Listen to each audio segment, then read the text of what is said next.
Hola, ¿cómo están? Nuevamente esta semana en la hora liberal con una invitada amiga de la casa y muy querida por Ignacio Briones, por mí. Estamos esta semana junto a Isabel Pla.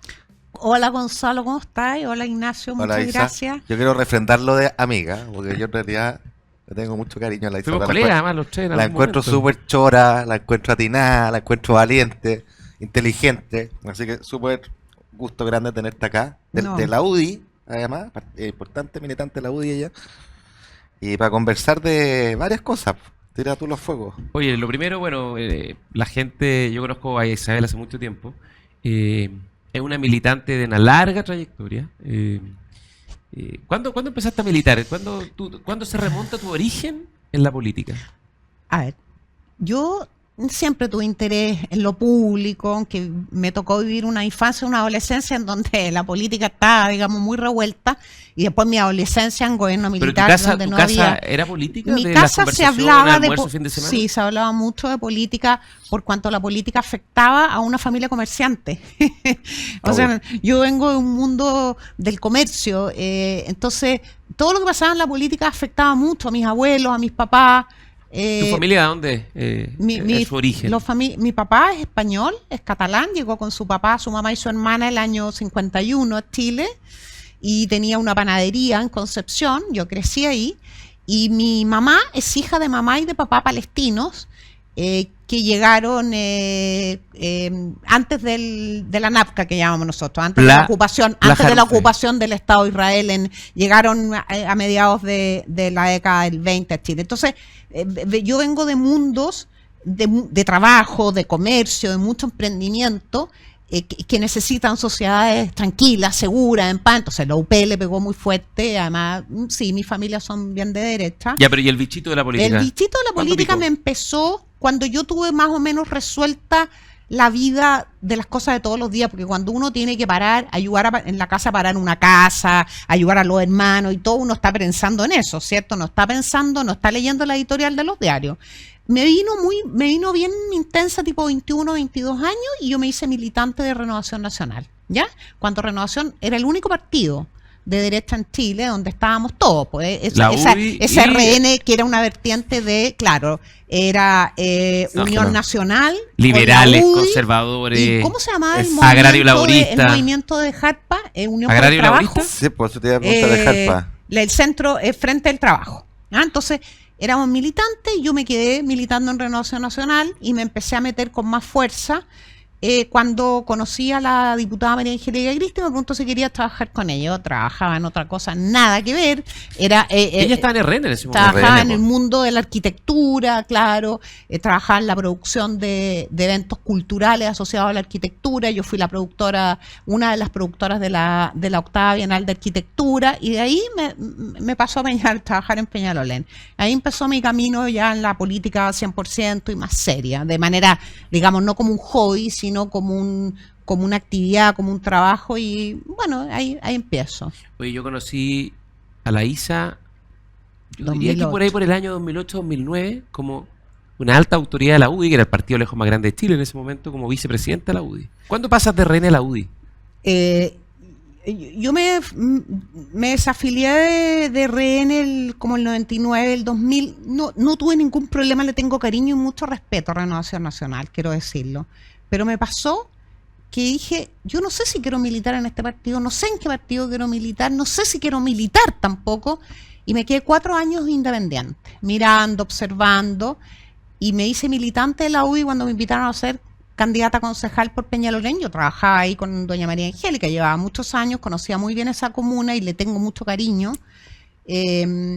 Y me hice militante de la UDI, me gustó la UDI, estoy hablando del año 2004, 2005. Época de Lavín. De Lavín, y yo te conocí a ti, muy interesante cuando conocí a Gonzalo Blumel, era un joven profesional investigador de libertad de desarrollo. Claro, claro. Muy dedicado a los temas de pueblos indígenas de medio ambiente. Y nosotros en el 2009... Era woke. Oye, claro, cáchate cómo un wokismo temprano. Les voy a contar cómo se hacían las cosas en los partidos antes, qué importante. Creo que Evópolis tiene todavía ese modelo. Venía la campaña presidencial en el 2009, el candidato de la UDI sí, ya proclamado Sebastián claro, Piñera. iba a ser Sebastián Piñera, y nosotros empezamos en diciembre a organizar Sí, un encuentro impresionante. doctrinario para los primeros días de abril. Nos demoramos 5 meses en organizarlo con mesas, temáticas, en fin, nos ayudó Libertad de Desarrollo, nos ayudó la Fundación Jaime Guzmán. Hicimos una cosa increíble de 2 días En Punta Tralca. en Punta de Tralca, Espectacular. y Gonzalo fue uno de los encargados de consolidar todo, y además tú dirigiste la mesa de medio ambiente, que Sí, saliste muy sí. espantado, Que me era acuerdo. bien, sí, era bien interesante porque era una época en la que la política y la técnica conversaban Harto, sí. con mucha sintonía, ¿no? Hoy día se ha vuelto más difícil. Pero está Hay de algunos vuelta, par- está un poquito de vuelta. Sí, está un poquito de en vuelta. Y parte. yo diría que hay partidos, la UDI siempre lo ha hecho mucho. El Partido Republicano, yo creo que también, con todas las Sí. diferencias que uno puede No, pero tener, está uno ha tomándoselo visto que en tiene serio. un centro de Mm. estudio Sí. y que tratan de darle cierto fondo a las cosas que están proponiendo, pero en general en esa época era mucho más, ¿no? Y me acuerdo de una cosa impresionante, una actividad en Punta Chalca. La Isa era vicepresidente y era una de las coordinadoras, creo que con Pato Melero. Éramos los coordinadores, yo era vicepresidente y fuimos nombrados por la mesa, la directiva, que en ese entonces también tenían enorme relevancia porque había menos partidos políticos. Claro. Fuimos nominados, él como director del encuentro y yo, obviamente, como secretaria ejecutiva, lo que significaba ver que tuvieran la silla, los invitados. Sí, una cosa muy bonita, pero déjame decirte algo, creo que Horizontal lo puede estar haciendo. Lo técnico, la especialización para tomar decisiones políticas era muy importante, pero en ese encuentro hicimos algo que nunca habíamos hecho tal vez en la UDI. Pusimos también, vino por ejemplo el de Adimark, ¿te acuerdas tú? Sí, Méndez, Roberto Méndez. Méndez. Roberto Méndez. Vino Bueno, Joaquín Lavín con un estudio increíble. Juntamos lo técnico, la política pública, con una exposición respecto del estado de ánimo de Chile. Sí, nosotros y de las hacemos harto esa mezcla. Proyecciones de Chile. Nadie hablaba de eso. Es más, era mal visto en la derecha. Era, tú tomas decisiones por las encuestas. Y o sea, no es una encuesta, es un estudio. O sea, tenemos que saber cómo está el alma de Chile. ¿Me entienden? No para hacer lo que la mayoría o la gente que votó de una manera en una encuesta quiere, sino para poder interpretar eso. Claro, pero lo interesante a mí me llamó la atención porque yo no había tenido participación no era militante, era más bien, como dice la Isa, técnico en un centro de estudio. Me tocó liderar un grupo particular, había como 20 grupos y habían cientos de militantes y técnicos de distintos centros de estudio que después de trabajar 2 días emitía cada grupo un documento con conclusiones y eso se tradujo en una propuesta programática Muy que se le entregó al candidato Sebastián Piñera, que fue al día siguiente finalmente recibible, y ahí varias de las propuestas llegaron finalmente al programa de gobierno del primer gobierno la del presidente agenda Piñera. social, me acuerdo. Que La era- agenda social sobre todo.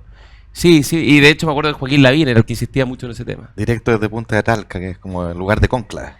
Bueno, en la casa ahí está el lugar donde se juntan los curas se obispos de juntan en Chile, sí, la claro. conferencia episcopal una vez al Siempre fue un año, lugar donde se juntó la UDI a pensar en Chile. a buscar el Espíritu Santo.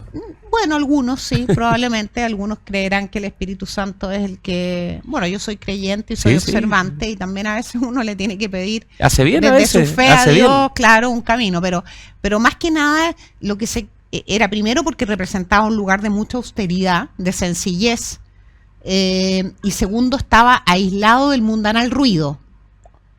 Ahora, en la puerta estaba lleno de periodistas. eso Claro, también me acuerdo. y era una forma de, yo echo de menos a veces, la UDI lo hace cada cierto tiempo, ahora no nos juntamos en Punta Charca, sino en La Leonera, que No, está, bueno, un clásico es eso. un clásico, claro, y vamos harto para allá y con Ahí alojamiento. hacía las pretemporadas antiguamente de Colo Colo. Sí, así Y totalmente. claro, sí. Oye, pero a ti lo que te marcó Isabel, yo creo, y cuéntanos un poco de eso, como de tu experiencia fue ser ministra de la mujer.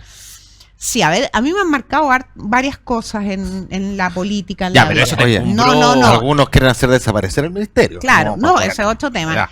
O sea, a mí me marcó primero llegar al gobierno del presidente Sebastián Piñera en marzo, el 11 de marzo del 2010, porque ahí hay un antes y un después de mi vida política. Es muy simbólico eso. A mí me tocó entrar, perdón la Sí. interrupción, una cosa que nunca se me va a olvidar, entrar, yo entré como jefe de gabinete de Cristian Larroulé, que asumía como ministro Sexpress el 2010, el primer gobierno del presidente Piñera. Y me tocó entrar a eso a las 11:30 de la mañana, cuando ya se había producido el cambio de mando 12 en Valparaíso, ese cambio de mando medio terremoteado, que no miraba en el techo 6,9. espantado.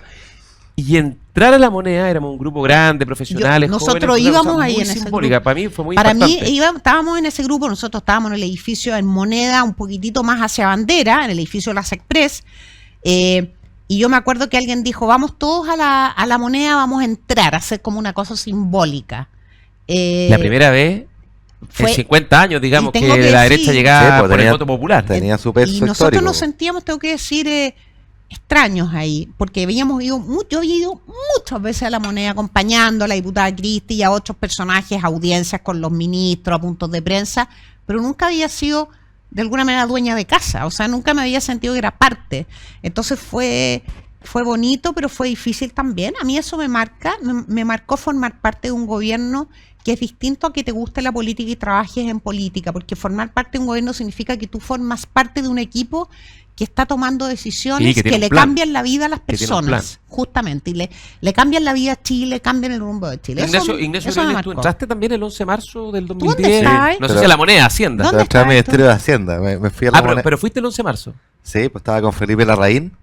Y después me tocó ir varias veces a la moneda acompañando a Felipe Larraín, pues no tuve esa solemnidad el primer día, pues. Ahora la Ya oficina. más uno entraba por la puerta de atrás de Perdón, la pero la moneda. oficina del Ministerio de Hacienda, la oficina ministerial que te tocó Preciosa. ocuparla años después. Sí, la más. Es la oficina O sea, con más. una más vista imponente a la de todas, plaza. es la el más peso de la imponente. historia se No. siente con más fuerza. No, No, y es muy imponente, bonita, sí. imponente. Enchapada en madera completa. Sí. Es la oficina más linda. Linda, sí, linda, muy linda. Ya bueno, pero Isabel, Ya, bueno, entraste y de- del 2010, eso impactante. Sí, eso me impactó y después, desde luego, aunque yo ya tenía un nivel de conocimiento público antes de ser ministra, en una encuesta que me acuerdo que también te pasaron a ti, porque éramos los dos, habíamos sido nominados ministros.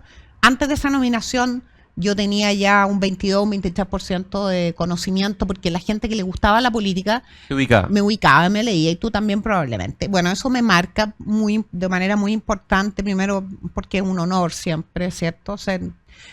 Formar parte de un gabinete, me marca en muchos sentidos y me hace, claro, me convierte en una persona más conocida a nivel, digamos, popular. Trabajamos mucho para eso también, porque siempre creímos que quien liderara el Ministerio de la Mujer tenía que ser una persona, una mujer que conectara mucho con la inmensa mayoría de las mujeres, ¿cierto? Las mujeres, bueno, con todas, y no solo con segmentos chiquititos que es muy legítimo el interés preocupado, ¿cierto? De la agenda propiamente feminista, o que están preocupados de los temas como, por decirte, pro vida o Pero a pro-choice. ti te tocó una cosa bien impresionante. Entonces, lo que hicimos nosotros es, con la Carola Cueva, aquí, señorita, le digo al tiro, todos los matinales, todas las regiones, toda la calle, todas las municipalidades, al mismo tiempo que vamos, por ejemplo, claro, a las conferencias del CEP, a las de mujeres empresarias, a las de comunidad mujer, pero aquí lo que nos pidió el presidente es, yo quiero que la señora Juanita y la Lili, de 24 años, tengan oportunidades y tengan libertad para tomar decisiones. Pero a ti, Isabel, te tocó una cosa que yo me acuerdo que me impresionó mucho y que es una constatación de toda tu capacidad política, que tú apenas asumes. Lo primero que tuviste que enfrentar antes de asumir fue una embestida muy odiosa, muy injusta de la izquierda, particularmente del Frente Amplio, que decía, ¿cómo una mujer de la UDI a ser ministra de la mujer? Como la izquierda, sectaria, odiosa muchas veces, o la mayor parte de las veces. Y tú llegaste y a la semana, muy poco después, viene toda esta ola feminista, ¿no? En mayo. En mayo, por ahí, abril, mayo, y se provoca el primero como momento en términos políticos difíciles para el gobierno, porque siempre los gobiernos tienen un poco luna de miel, pero empiezan a salir, uno esperaba que salieran los estudiantes, igual que en el primer gobierno del presidente Piñera, marchar, no, y salieron las mujeres, y una cuestión nueva, que además era una ola global, que venía con el Me Too desde Estados Unidos, desde Europa, en fin. Y la ISA, en vez de amilanarse con esto, que era una cuestión objetivamente muy difícil, logra encauzarla y canalizarla muy bien y arma una agenda, digamos, a partir de las iniciativas del gobierno y particularmente de las ideas Ya propias venían del en el sector, programa esas, claro. pero y sobre todo de ideas de derecha que logran conectar muy bien con la ciudadanía, encauzar esta cuestión y te transforman en la ministra mejor evaluada del gabinete con 70-75% de aprobación. Yo venía ya siendo bien evaluada, lo que no era tan raro, porque la ministra de la Mujer, como te digo, si tú logras conectar con lo popular, con la inmensa mayoría de las mujeres, tú te transformas, puedes transformarte en una vocera de esas mujeres, ¿ya? Yo me acuerdo un día, tú no te vas a acordar, me acuerdo que iba bajando muy temprano, esas horas de oscuro que que íbamos nosotros a las pegas, eso oscuro, y siempre con los diarios y revisando la prensa. Claro, en los primeros días de la toma, y yo hago dos llamados. Uno, hablo contigo, tú no te acuerdas. Tú eras ministro secretario general de la presidencia. Y el segundo llamado fue Andrés Chadwick, ministro del Interior. Y yo te digo, Gonzalo, tenemos esta situación. Yo te digo que todo lo que está oyendo, y si le sacamos todo lo estético, si digamos que si están desnudas en la calle o todas esas cosas que un sector de la derecha se concentra tanto en eso, que a mi juicio era accesorio, pero aquí lo que están denunciando son cosas, bueno, que ya las conocemos, vienen arrastrando. Entonces, por favor, que nadie, que por favor, o sea, miremos lo que está pasando, veamos si hay una conexión con nuestra propuesta y no salgamos a criticar una toma que es un problema de los rectores y no del gobierno, una toma de universidad, ojo, ¿eh? Y me dijiste, sí, tenéis razón, dame un rato. Y llamé después a Andrés Chau y le dije, yo te voy a decir que yo voy a salir a apoyar como ministerio el fondo de esto. Me dijo, estoy de acuerdo, pero ve bien cómo lo hacen. Y lo hicimos. Lo hicimos y salimos en una entrevista en La Tercera a decir, las jóvenes tienen razón, este es un malestar que se arrastra por generaciones, ellas están hablando por sus abuelas, por sus madres, están hablando por las mujeres de todas las condiciones sociales, de todas las condiciones en la política, y también puntualizamos que nosotros no, o sea, no nos gustan las tomas, no, pero ese es un tema en un régimen como Chile, un problema que tiene que resolver la universidad, y de hecho nosotros llamamos a los rectores a garantizar, ¿cierto?, el derecho de todos los estudiantes a ir a clase, a poder estudiar. Fíjate, pues yo ya me veía ya en una cuestión de que el gobierno se podía hacer eco de este reclamo porque las niñas, las estudiantes se habían sacado la parte de arriba, que son cosas tan, te fijas, que yo entiendo que molestan culturalmente, pero no nos permite ver el fondo del reclamo. Yo no sé si ustedes están de acuerdo con eso. Déjame hacer un doble clic ahí, una reflexión y una pregunta. Y cortita y la dejamos puesta, sí, porque tenemos que ir a una pausa. No, la reflexión es esta, que conecta con todo lo que ustedes han dicho. Hay ciertas agendas que a mí me cuesta entender por qué se supone que son como propias de la izquierda. La cultura y la agenda de género desde ya. Y fíjate que las dos, en este programa que se llama La Hora Liberal, la mejor defensa está cruzada por la libertad. La cultura es pura libertad. Es creatividad, expresión de la originalidad humana. ¿Por qué tiene que ser de izquierda? La reivindicación de la igualdad de derechos de la mujer, que es una de los clamores fundamentales, se ancla en los principios básicos del liberalismo, de igualdad ante la ley, de recompensas ciegas al mérito, ¿no? Y la igual dignidad de las personas. Claro, la igual dignidad de las personas. Y es más, cuando tú miras dónde se protegen mejor los derechos de las mujeres, tú vas a ver que los países de izquierda totalitaria son los más asquerosos respecto a las libertades de las mujeres. Y los países que tienen incluso la economía de mercado es pro mujer, porque es la economía de mercado un espacio de recompensa ciega, independiente de tu raza, sexo, etnia, ¿te fijas? Entonces yo creo que hay fundamentos muy potentes para defender estos temas desde las ideas liberales, desde la idea de derecha, que sí, típicamente son de ahí hay un Puede tema tener que que me ser gustaría más- mucho que conversáramos. Lo vamos a en el conversar a la siguiente, vuelta sí. del corte, porque vamos a una pausa en La Hora Liberal y volvemos con Isabel Pla.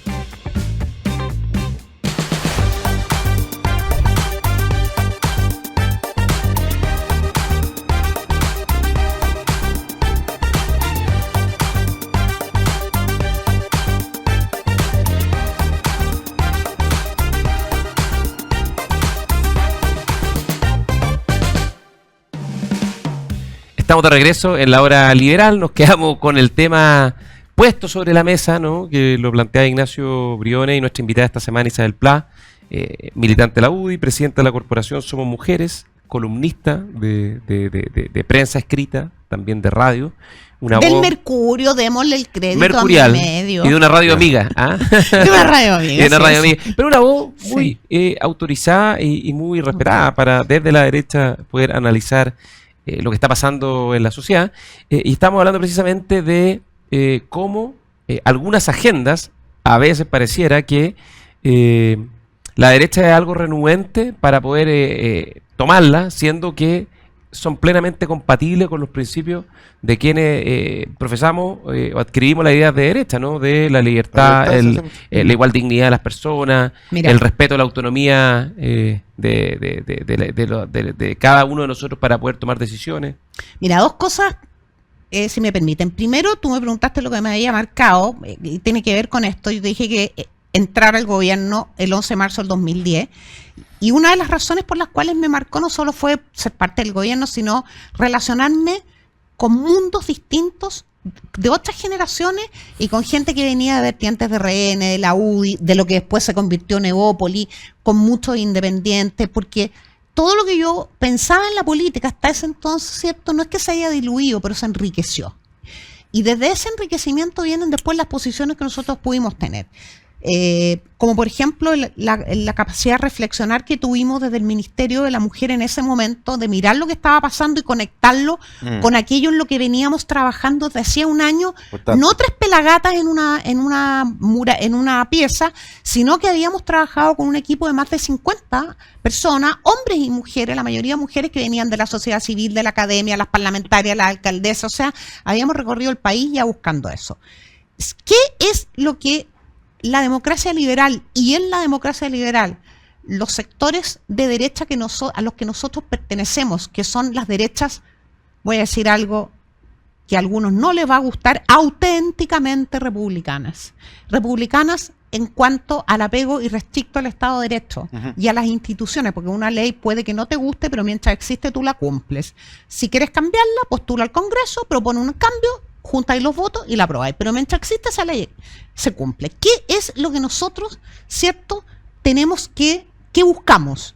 Igualdad ante la ley, iguales derechos, iguales deberes. Igualdad de oportunidades, no la igualdad sustantiva que se promovía desde la Convención Constitucional y que promueve la izquierda radical. La de resultados. Sino que claro, no. Por eso no me gusta la paridad a secas. La igualdad de oportunidades. ¿Y en qué convergemos todas las derechas en Chile?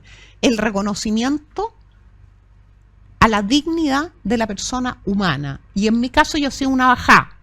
Igual dignidad para hombres que para mujeres, que es un gran problema que tenemos en Chile, porque en Chile hay una brecha que no es solo salarial, que ya es más material, sino que seguimos siendo una sociedad en donde mujeres y hombres reciben social, laboral e incluso jurídicamente tratos diferentes. Estamos mucho mejor que en el año 85, que en el año 90. Hemos avanzado ¿Qué se mucho. expresa, Isabel, hoy día esa renuencia de algunos sectores de la sociedad a poder asumir plenamente esta igualdad entre hombres y mujeres? Que mira, hay dos mundos que ustedes conocen bastante bien, al menos uno de esos mundos.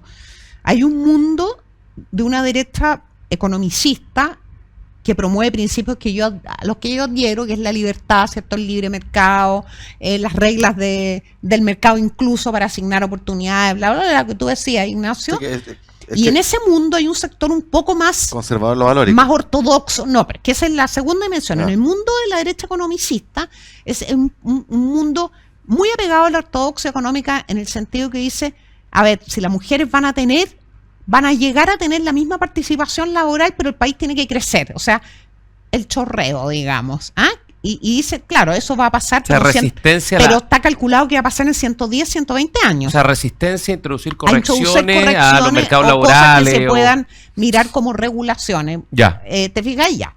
Postnatal. Y desde el otro lado. El postnatal de 6 meses lo reclamaron mucho. El de un año lo encuentro una locura y en eso creo que reclamamos todo. Claro, y me reclamaban también nuestra primera reforma, Gonzalo, a la Sala Cuna. También la reclamaban porque el impuesto al trabajo. Ya. Oye, Y el segundo grupo, que es el más vociferante, y es el que está, creo yo, lo voy a decir con mucha responsabilidad, arriesgando, ¿cierto?, el reconocimiento a la igualdad ante la ley y a nuestra igual dignidad como personas, a las mujeres en todo el mundo, es un mundo conservador, no conservador en el sentido clásico que entendemos nosotros, sino que lo que quiere en el fondo y teme que la salida, lo que llamábamos antes la emancipación de la mujer, le genera un problema a la familia y le genera un problema también, ¿cierto?, a quien toma decisiones desde ese punto de vista en la familia, que es, ¿cierto?, un hombre que pierde libertad y que pierde poder. Y ahí es donde tenemos el problema. Pero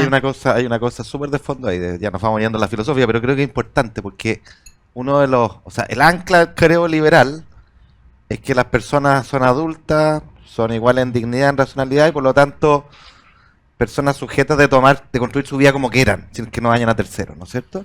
No hay una visión de una vida buena, cada uno sabe cuál es su vida buena. Entonces cuando tú tienes la preocupación por la familia, que la mujer, básicamente lo que está diciendo, esta es la forma de vida buena que yo quiero proteger, castrando o limitando los derechos y la libertad de las mujeres, lo cual es inaceptable en una perspectiva liberal. Pero te pasa también por otro lado, ¿no es cierto? Porque al final la libertad es una sola. La libertad tiene varias partes, pero que se tienen que defender siempre en conjunto, no por separado. Entonces, tú tienes la libertad de derecho, la autonomía individual, tienes las libertades políticas, por supuesto, y los derechos políticos, y tienes la libertad económica. Entonces pasa mucho que a veces la derecha, en principio, es bien defensora de la libertad económica, pero media recelosa de las otras dos. Sí, hay una cosa que no conversa. Y la izquierda puede ser muy abanderada con los derechos de las mujeres y van a las marchas, pero súper recelosa de la libertad económica y los mercados. Y la verdad es que ambas son fuentes de construcción fundamental de la libertad y de la emancipación de las mujeres. Hay un matiz ahí. Oye, te termino con un dato nomás. ¿Tú sabes cuál es la tasa de participación laboral femenina en Chile en el año 70? Yo me imagino que 20%. 20%. Imagínate. 20%. Hoy Sí. día es cierto que estamos 10 puntos abajo los hombres y hay que cerrar esa brecha. Esa Sí, es una agenda estamos- fundamental. Pero Hoy día, solo ¿cuánto para poner la será? cosa perspectiva, 52, oye, 53. 50 puntos. No, es que ahí tenemos, Oye. está igual que en enero del 2020. O sea, en solo este para decir- gobierno oye, está si- así. si solo para decir que el mercado, y es esperable esto, ha permitido que las mujeres tengan autonomía económica, entren al mercado, todavía falta una brecha por cerrar, pero para mostrar que el mercado es funcional a la Oye, me agenda gustó de... mucho el 8M, el 8 de marzo, que es un día que, no sé, yo les quiero decir que mi mamá lo conmemoró el 8M, mi mamá siendo una hija de palestino, católica observante, de Rosario Diario. Yo te diría que mi beta feminista viene de mi madre y de mi abuela. Y es bien curioso, pero el 8M nos costó conmemorarlo porque teníamos todos los partidos, no va a ser tan ridícula que a conmemorar el 8M, pero bueno, me gustó mucho, y a por eso lo que dice Ignacio y tú, que el 8 de marzo convergieron la carta del directorio de la corporación Somos Mujeres diciendo: sin crecimiento las mujeres no avanzan, y Sí, una po. cartota muy buena Así es, po. de mujeres de ICARE, donde está la Karen Tala, Agatha Porter, estas mujeres que están en el mundo de la toma de decisiones en las empresas, diciendo: señoras y señores, aquí lo central es crecimiento económico para dar autonomía. Pero sobre la autonomía, el otro día estaba en un foro que me convió el IES, muy interesante. Había una abogada muy brillante y muy preparada de una derecha que no forma parte del pacto, y estaba yo. Y hablábamos y ella me decía: es que yo tengo un problema con la autonomía, porque ustedes buscan autonomía para las mujeres, incluso la autonomía económica también, porque uno cuando es madre no pierde autonomía. Entonces, Chuta. Pero ahí el tenemos, padre, en mira, ese sentido, el padre también. no, pero ahí tenemos una Claro. discusión muy bonita, y ahí están los matices. Sí, perdemos autonomía. Cuando me casé yo perdí autonomía, mi marido también. Pero tú En fin, elegiste, tú pero yo elegiste elijo. perderla. Claro, nosotros, la base es que los seres humanos tenemos que caminar, y uno tiene que formar hijas e hijos para que sean autónomos y tomen sus decisiones, y voluntariamente vamos perdiendo autonomía, ¿cierto? Y la vamos cediendo a favor de otra cosa. Ahí está la diferencia.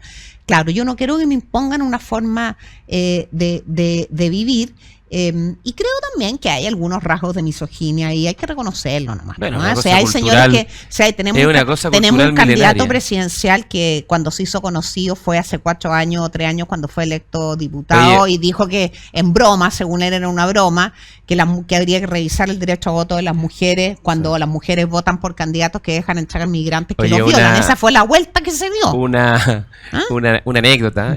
Con Ignacio nos toca leer ahora unos textos de David Hume por un seminario que nos toca participar. Y David Hume, que es uno de los próceres de la ilustración escocesa, el liberalismo, en uno de los textos, sus textos clásicos, tiene una frase que básicamente argumenta que las diferencias entre el hombre y la mujer son tanto físicas como intelectuales, y que eso obliga a los hombres a tener un trato especialmente cuidadoso y delicado con las mujeres, porque esas diferencias son naturales y en consecuencia no tienen otra solución que un trato diferenciado. O sea, Y- condescendiente, por decirlo de Claro, alguna claro. manera. Ahora, estamos hablando de alguien que escribió un texto en el año 1750, 60 Claro, pero y algo, digamos. Pero también está el texto de la famosa, la Mary Wollstonecraft, ¿no es cierto? Que es la primera feminista liberal de esa misma época, no mucho después de Hume, y que justamente toma eso, este trato deferente, sedoso, galante, pero que en el fondo, básicamente lo que están diciendo, tú eres una planta.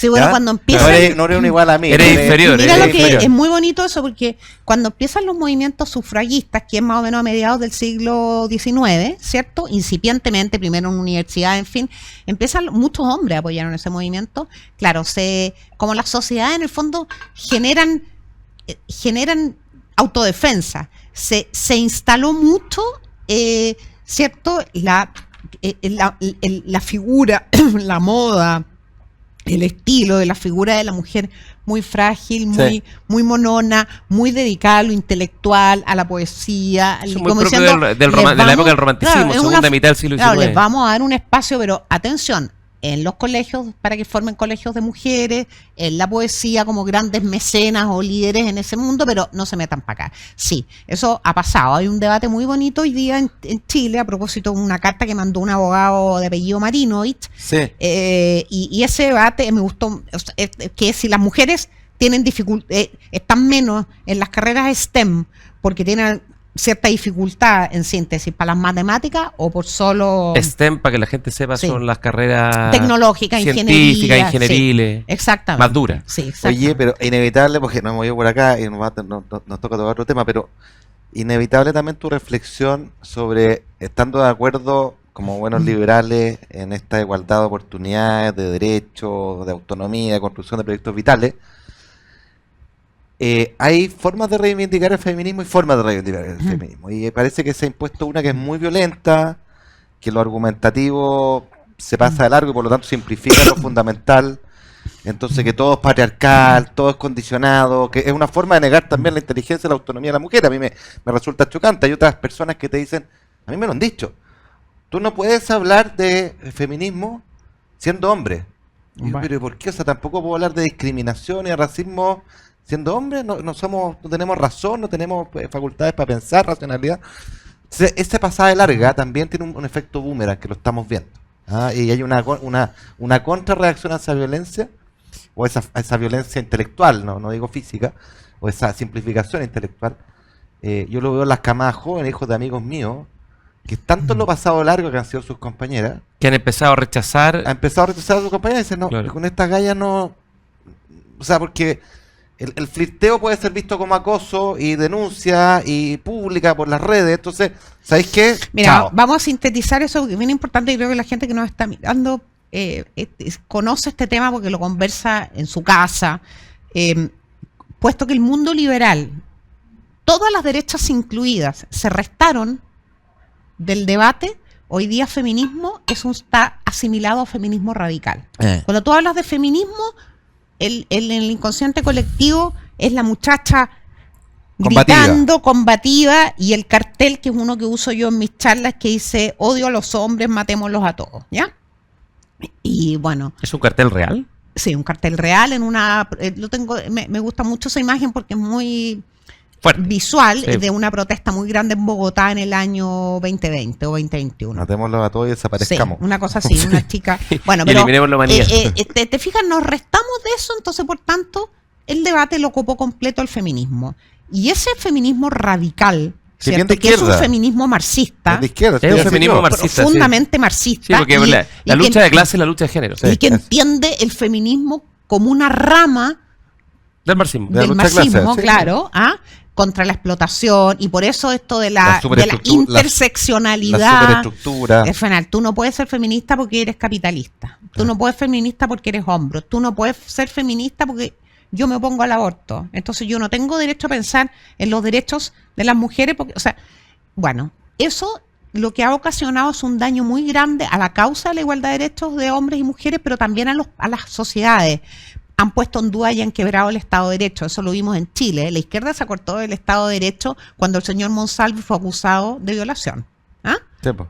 Por una funcionaria Sí, no, ahí- de Ahí, la moneda. ahí la amiga, no, yo te creo, se No. desapareció. Ahí el feminismo se mostró que era de cartón. Quebraron el Estado de Derecho, han quebrado, ¿cierto?, el dinamismo económico, llenando de regulaciones y de propuestas absurdas para ayudar a las mujeres, pero al final lo que hacen es que le empeoran sus condiciones, como por ejemplo esto del postnatal de 1 año en un país, ¿cierto?, que estamos muy lejos, más lejos hoy día que en el 2019, de un desarrollo económico. Entre otros temas, han perjudicado a la sociedad cuando han establecido que la familia, el vínculo familiar, que para mí es la base, el motor de una sociedad, es el lugar más arriesgado para una mujer, donde hay más amenaza. Oye, propongo lo ¿Me siguiente, ¿me porque, entienden? porque como la Isa ya está entrando en materia de contingencia, bueno, una pausa y vamos a volver con la contingencia con nuestra invitada esta semana, Isabel Pla.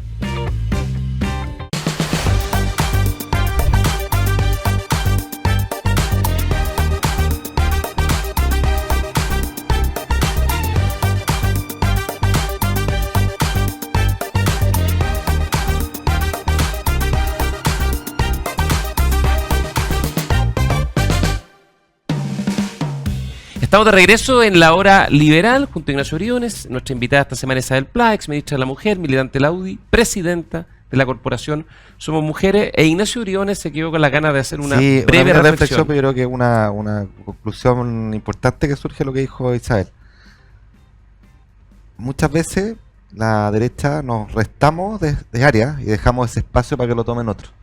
No hay ninguna razón para que desde la derecha, con nuestra idea y particularmente la libertad, uno no pueda ser un defensor acérrimo de los derechos de las mujeres.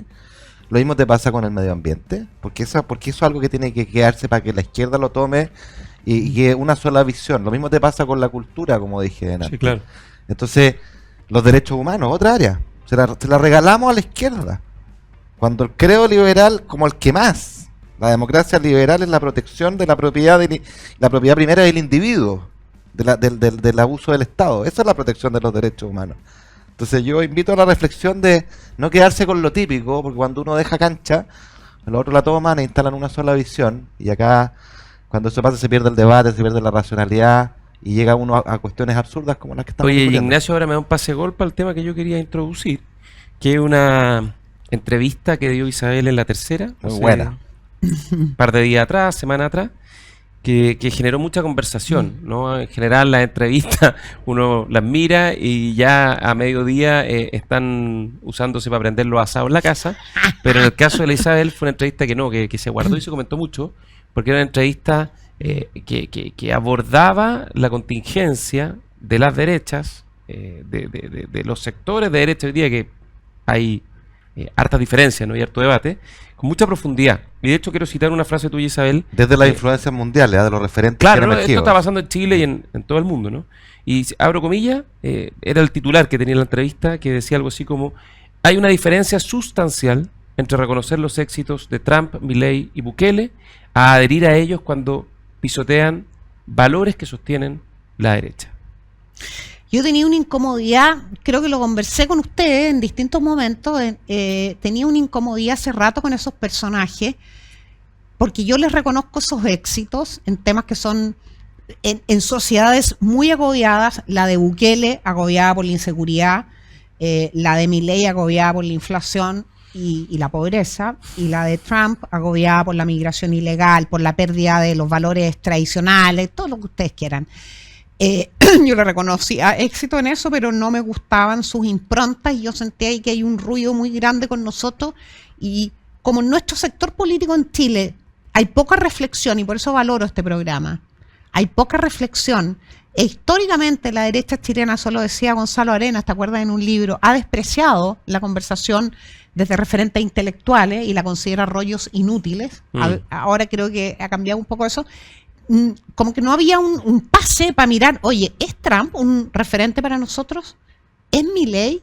¿Por qué lo digo? Porque si bien han tenido éxito en aquello que agobiaba, y por eso ganaron elecciones también se han llevado las instituciones por delante, los tres, y principios que son sustanciales para una sociedad libre, y principios por los cuales nosotros nacemos como partidos políticos. Por los que somos Oye, de derecha. Lo que tú estás diciendo es separemos medios y fines, que es una distinción básica que siempre hemos hecho. No todo, medios de fines. Claro. Pues fines legítimos no dan pábulo a medios ilegítimos. Yo vieron al caso vamos por parte, vamos a Trump. Trump, de partida hay que reconocerle, ¿cierto?, su legitimidad, por supuesto, electo con voto, el primer presidente republicano electo con voto popular en muchos años, y el voto de los convencionales.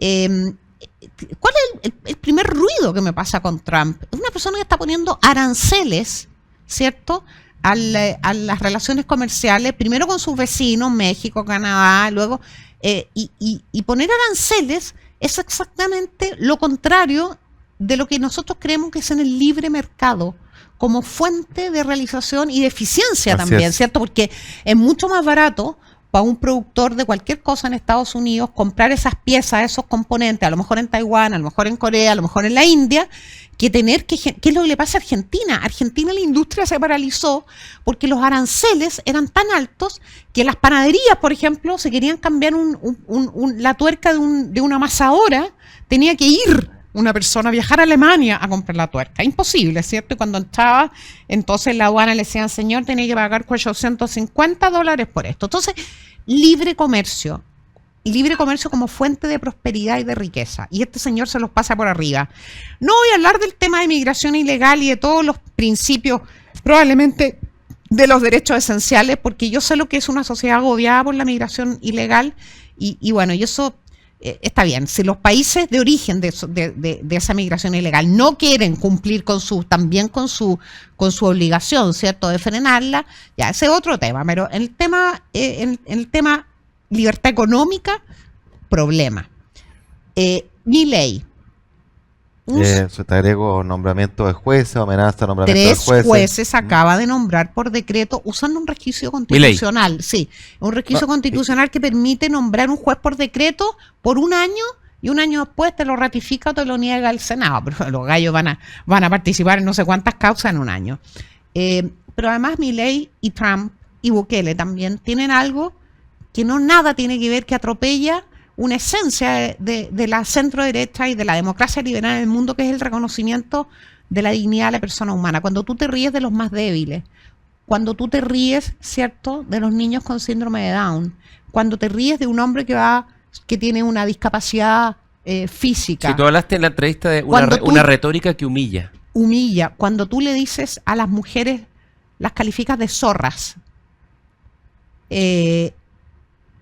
Tú lo que estás haciendo ahí es pisoteando lo esencial de la política, que es generar una vida mejor para los seres humanos, porque tenemos una dignidad que lo merecemos. Entonces, yo entiendo que esas retóricas recias, como les gusta a algunos decir, porque siempre son adjetivos muy vinculados con lo varonil, con el hombre, les gustan y sienten que con eso enganchan emocionalmente con un electorado que está agobiado en Chile también. Lo aguanto como retórica, como elemento, no me gusta, pero como elemento publicitario y de propaganda. Pero de ahí a implementar, ¿cierto?, en tu política de todos los días, si aspiras a ser gobernante, un estilo que es poner la Constitución por debajo de tus intereses, gobernar a través de resquicios. Por ejemplo, Milei restringió el acceso a información pública en junio, julio del año pasado. ¿Ah? Entonces cuesta más. Bukele tiene los famosos juicios grupales que viola cualquier principio de presunción de inocencia. Bukele persigue a nuestros amigos de Arena, de la derecha una de las derechas más exitosas y más históricas de América Latina. Persigue a sus opositores. A Milei también persigue a los opositores. Oye, pero hay dos derivadas al menos. Entonces, en el libre comercio, instituciones, principios republicanos, dignidad de la persona humana y libertades. Oye, pero hay dos bajadas adicionales. Yo creo que lo de las instituciones es súper grave, porque uno sabe dónde comienza, no dónde termina, y la separación de poderes es la esencia. Quien concentra mucho poder puede ser mal usado, ¿no? Pero yo agregaría otra cosa que a mí me parece, estando de acuerdo particularmente en el caso de Argentina respecto a los resultados, mucho mejores de los que yo hubiera esperado, lo reconozco. Y que sean mejores todavía. Y ojalá que sean todavía mejores, pero hay una cosa atrás, por ejemplo, creo yo, en la retórica, en esta virilidad del lenguaje, de que grita más fuerte, que yo creo que puede causar graves problemas futuros, que es cuando tú divides a tus ciudadanos entre buenos y malos, entre amigos y enemigos. Él dice personas de bien. Esa es la lógica del populismo aquí en la Quebrada del Ají, es mala, es divisoria, las cuentas se cobran más temprano que tarde, y eso divide a los países, no puede ser sano, ¿te fijas? Y la otra cuestión que me preocupa, particularmente por los resultados que ha tenido Milei en particular, con un punto de partida muy distinto al de Chile. O sea, eso es lo primero que hay que decir. O sea, partiendo de un país destrozado, con hiperinflación, la desregulación. Yo estuve en el seminario esta semana donde estuvo el ministro de la motosierra, Federico Sturzenegger, Ojalá que suban ese que streaming para ha hecho una verlo. gestión notable, pero él mismo decía, no vengo a darles consejos porque somos Argentina, no es Chile. Si usted, buena parte de lo que yo he hecho, ustedes ya lo tienen hecho. ¿Ya? Para ponerlo en contexto, pero la retórica que asocia esa virilidad en la voz de quién apunta más fuerte, quién descalifica más, con ciertos resultados, a algunos acá les daba a pensar que los resultados van de la mano de esa retórica vociferante, y es más, muchas veces de promesas que suenan atractivas, de voluntarismo, sin necesariamente obtener resultados detrás. O peor aún. Porque Sí, yo eso- puedo, yo puedo conceder que los resultados son valiosos y hay que reconocerlo, pero el problema que yo veo es que en el fondo volvemos a la vieja fórmula de que el fin justifica los medios. O sea, como los resultados han sido buenos para bajar la inflación, como en Estados Unidos los resultados han ayudado a terminar o ir terminando con los excesos del wokismo o con el desmadre de la migración, entonces yo empiezo a validar que las reglas son plásticas, que se pueden torcer, que puedo usar resquicio, Oye. que puedo tener esta retórica que maltrata y que trata de manera humillante a mi adversario y lo transforma en enemigo, porque en el fondo yo creo que finalmente el resultado importa más que la forma. Y el problema que tiene eso es que lo único que sabemos es que en la vida civilizada, ni siquiera en democracia, en la vida civilizada, el estricto apego a las reglas es la única garantía que tenemos de nuestra seguridad y de nuestras libertades. Oye, pero además es más que eso, se comete un error lógico, que porque ha sido exitoso en las reformas A, tú puedes extrapolar ese éxito de la reforma A a la reforma Z. Es lo que, Claro, lo que mejor hay aspectos de la sociedad que necesitan otro tratamiento distinto. Claro, yo le pregunté al ministro Sturzenegger, le dije, oiga, si usted no hubiera tenido la facultad de cambiar leyes por decreto, porque esa es una facultad que tiene Argentina, en Chile no existe, ¿ya? De 100 que ha hecho, ¿cuánto hubiera hecho sin esa facultad? Me dijo, probablemente 15. Entonces no es tan simple como decir, mira, como lo hicieron en Argentina, nosotros vamos a hacer lo mismo y con la misma actitud, porque esto es una cosa de actitud. No, pues. Hay Si acaso mucho- acá que usted quiere hacer una reforma en un área importante, de una ley, usted tiene que ir al Congreso.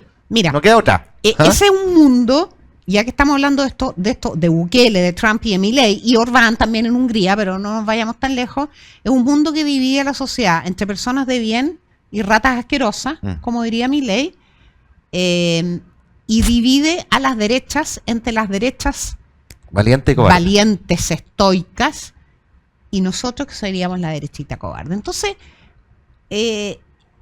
primero hay un quiebre en la derecha totalmente inaceptable. Conversamos, Ignacio, después de mi entrevista sobre los 30 años. Sí.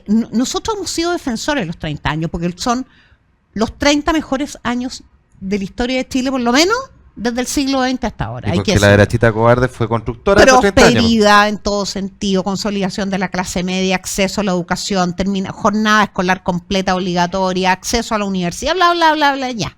La gente nos pide a gritos, ¿cierto? Retomar ese camino, no volver, porque el tiempo nunca se vuelve atrás.